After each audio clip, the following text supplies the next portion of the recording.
میرے میں آپ سے یہ گزارش کرتا ہوں کہ پاکستان پیپلز پارٹی نے جب ان حالات میں ملک کا اقتدار سنبھالا تو طالبان کے خلاف، القاعدہ کے خلاف جنگ کی وجہ سے ہمارے لوگ غریب ہوئے ہیں، ہمارے پاس کھانے کو ابھی روٹی نہیں ہے،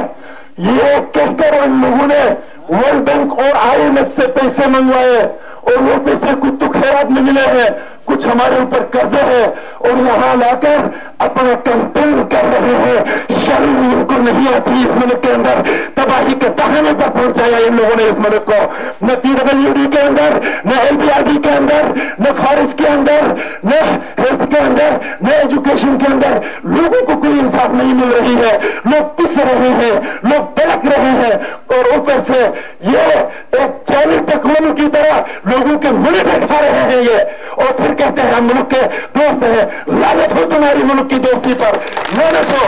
تمہارے اس وفاداری پر۔ میرے بھائیوں، آپ اچھی طرح جانتے ہیں کہ اس ملک کے اندر جب بھی پیپلز پارٹی کی حکومت آئی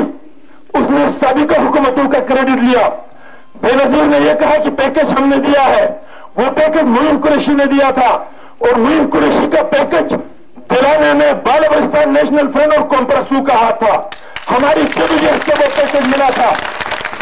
اور اس وقت چٹورخن کا شاہ جی جو ہے یہ کہتا ہوا پھر رہا تھا کہ پہلے ایک بالٹی میں پانی تھا، اب ہم نے ڈرم میں لایا ہے اور سب کو ایک ایک گلاس پانی ضرور پلائیں گے۔ تو اس وقت بھی میں تقریروں کے اندر یہ کہتا تھا، جب افسر جان اس کے خلاف الیکشن لڑ رہا تھا تو پیر نے ڈرم دور سے دیکھا ہے، ڈرم دریا سے اٹھا کے میں نے لایا ہے، مجھے پتا ہے کہ اس ڈرم کے اندر بالٹی کا پانی ہے اضافی، ایک گلاس بھی نہیں ہے۔ اور آپ نے دیکھا کہ اس ڈرم کے پانی سے آپ کو کوئی ایک گلاس پانی ملا؟ اس طرح کے جھوٹے پروپیگنڈے اور جھوٹے پیر بننے کی کوشش نہیں کرنی چاہیے، جو حقیقت ہے وہ بتانا چاہیے۔ اب پیپل پارٹی کے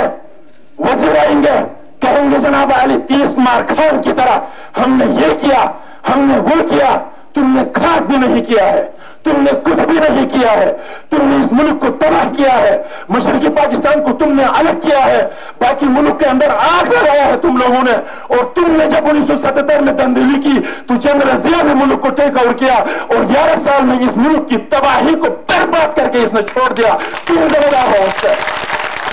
اور آج یہ آئے ہیں تو اس ملک کے 2 نہیں 4 ٹکڑے کرنے پر یہ تلے ہوئے ہیں۔ ایک خراب صافی لگا کر تاجکستان روڈ کے نام پر کھدائی کر رہا تھا، کیا تاجکستان روڈ بنا؟ یہ جھوٹ کے پرندے ہیں، ان کے پاس کوئی ثبوت نہیں ہے، ان کے پاس کوئی حیثیت نہیں ہے، ان کی باتوں میں کوئی سچائی نہیں ہے۔ ہمارے غریب لوگوں کو یہ ورگلانے کے لیے آ رہے ہیں، ہمارے غریب لوگوں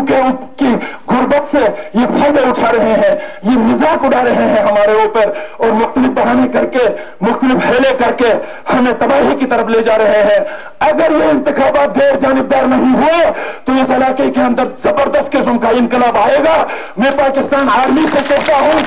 کہ وہ اس علاقے کے اندر انٹرفیئر کرے اور کر کے دیکھے جناب عالی، کہیں ایسا نہ ہو کہ سری نگر کے انتخابات ہندوستان کے زیر انتظام ہوتے ہیں تو دنیا کہتی ہے کہ وہ جعلی انتخابات ہے، تو ان انتخابات کو بھی دنیا میں کہے کہ یہ جعلی انتخابات ہے۔ ان کو روکنے کے لیے میں پاکستان کی اسٹیبلشمنٹ سے کہتا ہوں کہ پیپل پارٹی کو لگام دے، پیپل پارٹی کے وزیروں کو لگام دے، ان کے چہروں کو لگام دے۔ ان کی یہاں زمین پر کوئی حیثیت نہیں ہے، صرف تنظیمی کے پیچھے لگے ہوئے ہیں۔ یہی پیپل پارٹی مذہب پرستی کر رہی ہے، یہی پیپل پارٹی جو ہے اس علاقے کے اندر نسل پرستی کر رہی ہے، یہی پیپل پارٹی جو ہے لوگوں کو آپس میں لڑا رہی ہے۔ گلگت کے اندر ایک فرد کے خاطر سنی اور شہر میں جو آگ لگی ہے آج تک وہ آگ نہیں بجھ سکی ہے، وہ ڈیلیٹ کونسل کی ایک سیٹ کے لیے لگی تھی۔ آج بھی چٹورخن کا پیر جو ہے وہ وہاں ایک آگ لگانا چاہتے ہیں اور اس کی خواہش کی جناب عالی کی وہ مذہبی فتور پڑے اور لوگ کہتے ہیں ہمیں کہ یہ فساد پھیلائیں گے۔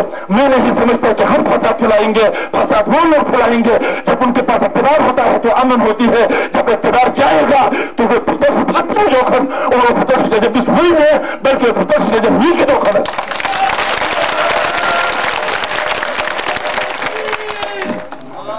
میں جا رہے میرے